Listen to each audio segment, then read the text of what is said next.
Today is Tisha B'Av, one of my least favorite days of the entire year.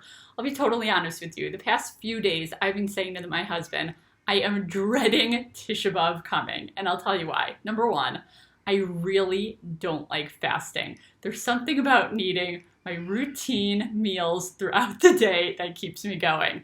Take food away from me, not a good combo.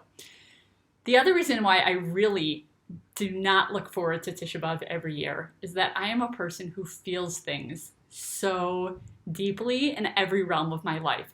And I find that every year when it comes to Tisha B'Av, I do this dance of wanting to really get deeply into the mourning experience and also pushing back, not quite wanting to go there, not wanting to feel the depth of sorrow of what it really means to mourn what we've been lost. And then the third reason why I don't like it is, as I'm going through that dance, I put this pressure on myself to feel something sad. And maybe if I'm pushing back, I start questioning my authenticity. Why aren't I sad enough? Why aren't I crying this year? Maybe in previous years I had davening or I heard a shir or something that really moved me and I really felt what it meant to lose the Beis HaMikdash and to be in a time of mourning that we're in right now. How come I'm not feeling it this year?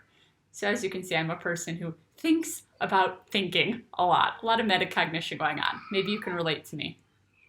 But some of the things as the sun is about to set here and as Tisha B'Av is starting to wind down, some of my reflections that I've been through over the past almost 24 hours, I wanted to share with you today are as follows. And some of you are here in Israel and the holiday is about to end, and some of you will be listening to this in America and still have several hours ahead of you.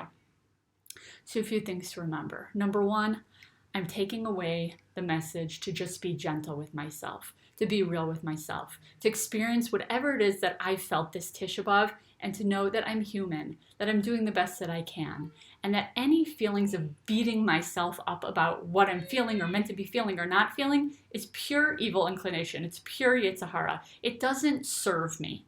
If it energizes me, if it helps me do better, then fine. But if it's pushing me down, then that is not avodas Hashem. That is not serving Hashem.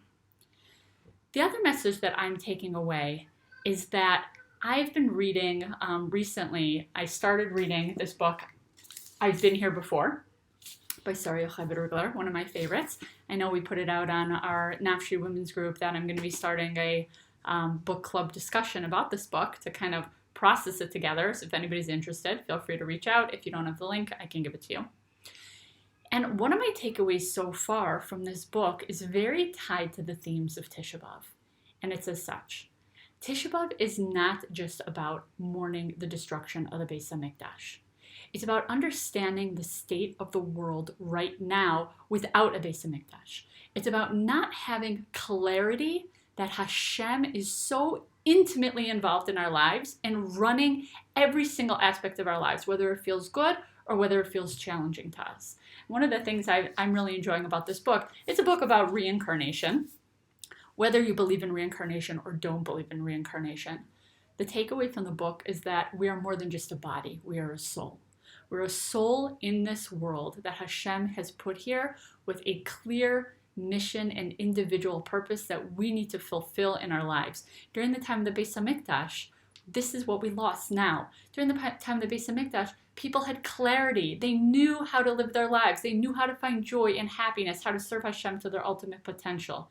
And now we're living in a time where there's so many barriers. It's like putting a sheer curtain, and for some people it's more sheer, and for other people it's a thicker curtain between us and Hashem, between us and that clarity of how we're meant to use our time in this world, how we're meant to maximize our potential as a soul. So as I'm reading this book, I'm processing all of that, and I'm processing the themes of Tisha B'Av and davening to Hashem. When I said my Shemona Esrei today, I put extra kavana when it says in the beginning of Shemona Esrei, Umekayim umunaso lishenei afar. Hashem, maybe in some moments I'm feeling it. Maybe in some moments I'm not feeling it. Maybe in some moments in life I'm feeling inspired. In other ones, I'm not feeling that inspiration. Hashem, umekayim emunaso lishenei afar. Take my amuna, which sometimes could be lacking inspiration, and lift it up. Inspire it. Raise it up. Fill me with that connection, because that's what ultimately life is about. Wishing you all an easy and a meaningful fast and Tisha B'Av. May we see the rebuilding of the Beis Hamikdash bimheira b'yameinu, so we can return to a life of clarity of what we are meant to be doing in this world.